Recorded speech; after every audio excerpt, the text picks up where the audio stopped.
if you do win an award tonight, don't use it as a platform to make a political speech, right? You're in no position to lecture the public about anything. You know nothing about the real world. Most of you spent less time in school than Greta Thunberg. So, if you win, right, come up, accept your little award, thank your agent and your God, and fuck off, okay? Yeah, boy! Holy old Jesus!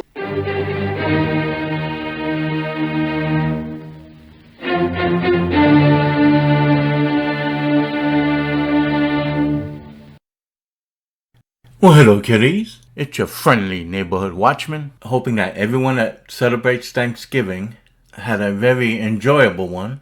A Disney Thanksgiving? What the fuck? But I digress. And what you're here today to talk about, that grand senile leftist himself. No, not talking about PP Joe Biden. This time, we're talking about Stephen King.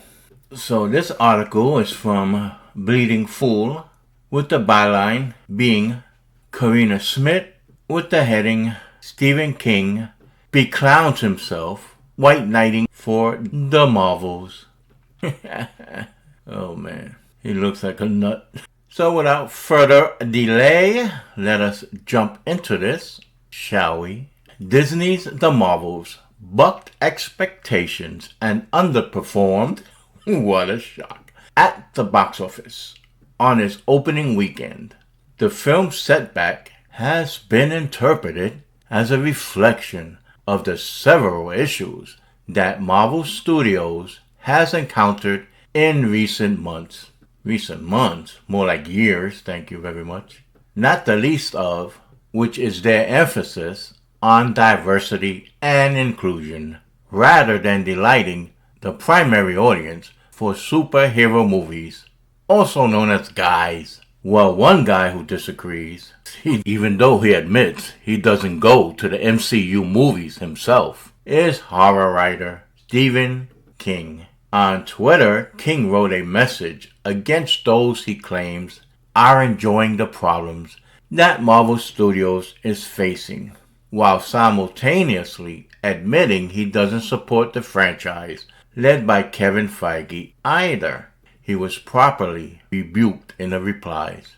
Enjoying the problems, he claims we that aren't happy with the recent trend of woke films in general, and specifically for Marvel, that we're enjoying the problems. We're the same fans who lauded the films, starting with Iron Man, as I said previously, that kicked it all off. What's the difference? Well, you go back and look at it. Go back and watch Iron Man and watch the woke trash from the last couple of years after the end of the Thanos Avengers story arc. So that's what we enjoy. When it comes to a superhero movie, good action. All right, I've run out of patience. On to Ruse!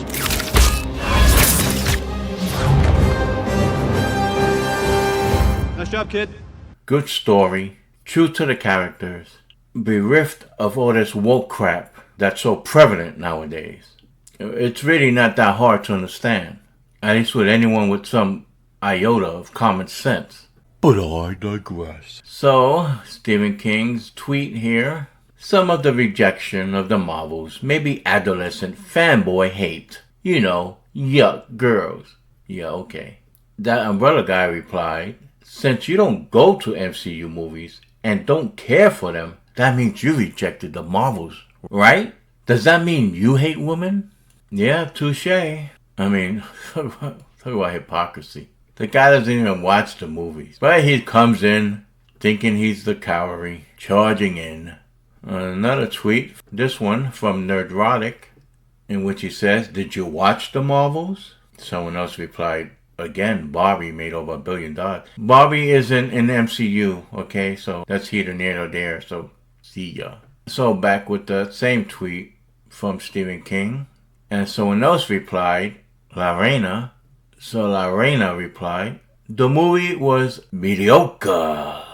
And I'm being polite. Yeah, how about that, Stephen King? Ever thought that the movie just sucks?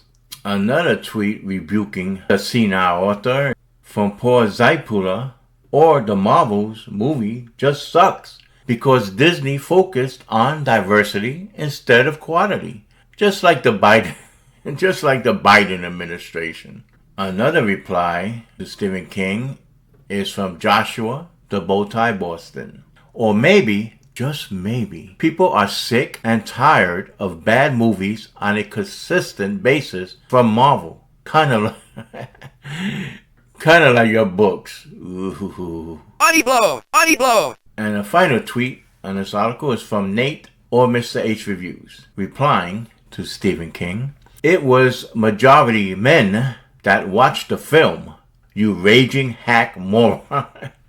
You raging hack moron. I heart your tweet, Nate. I heart it. Smidge replies, not that I believe for a sec he posts his own tweets, but when a celebrity makes/has posts in their name, comments like this, ask yourself two questions. One, who is paying them? And two, what have they got on them? I suggest rewatching Ricky Gervais' 2020 Golden Globes and taking note. We were going to do an in memoriam this year, but when I saw the list of people that had died, it wasn't diverse enough. No. It was mostly white people. And I thought, nah, not on my watch. So... Exit polls revealed that 65% of those who saw the film over the weekend were guys, indicating that it is not a gender issue. What happened to the female target audience? Tell you what happened, they didn't show up. They didn't want to watch this crap. I mean, Occam's razor, you know. The simplest answer can be the correct one.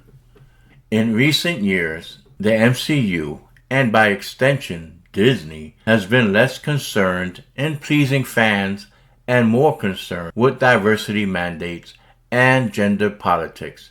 And their latest offering, The Marvels, not only had a record low domestic take, in North America, it opened globally to an embarrassing $110 million, making it the lowest global open in the 15-year history of the Marvel Cinematic Universe. An unmitigated disaster. Bleeding Fool tweeting their own post in response to a Chola tweet, the lead being seriously buried within all this talk of hashtag the Marvels lousy box office.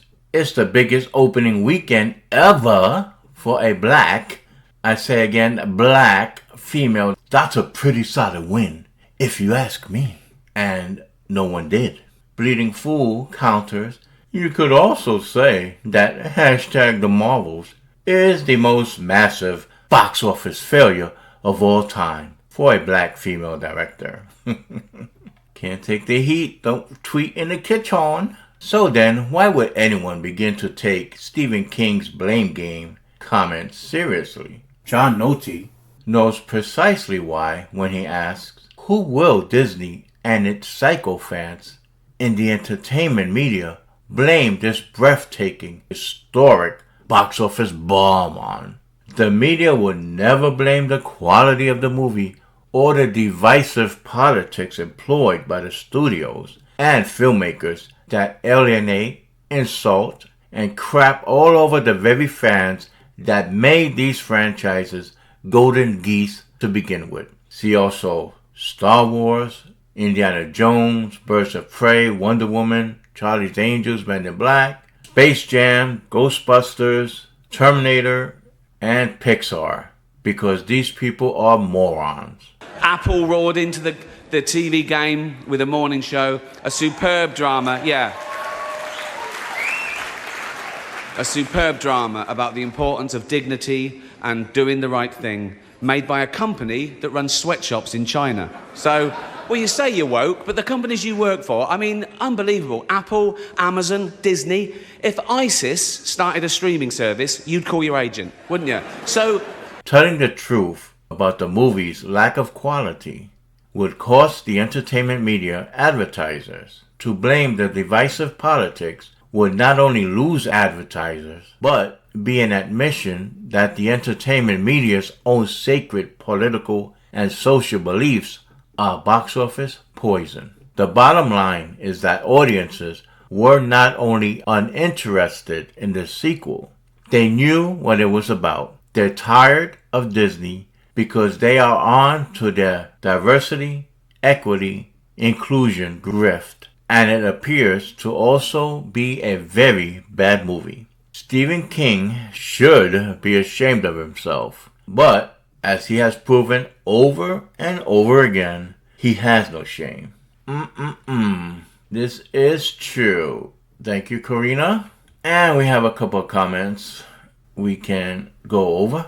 From Gifter Gab, who we're familiar with from over at Bounding Into Comics, we have, all he does, referring to Stephen King, is reveal who he truly is, day by day, if that's even him. The one person brought up a good point.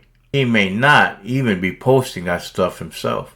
This is true, but obviously, you're still responsible for it. Because you picked, if it's not you, you picked someone that you find satisfying responding for you. Next up, from Toxic Man, we simply couldn't stand dumb saying the first movie was a major hit, while it was obviously promoted by Endgame. We're just showing how ridiculous such characters are. And they are. So kiddies, with that said, we have reached the end of another video. What, if any, opinions do you have on your favorite horror author, Stephen King's attempt to white knight for these woke films, specifically MCU films which he admitted he doesn't even watch? If you agree with the view of the article and this video, then hit that like button and subscribe if you haven't already. And if you haven't, you ought to be ashamed of yourself. And hit that notification bell so that you'll always be given a heads up whenever I'm about to drop another video. And as always, stay safe and I bid you peace. You could binge watch the entire first season of Afterlife instead of watching this show.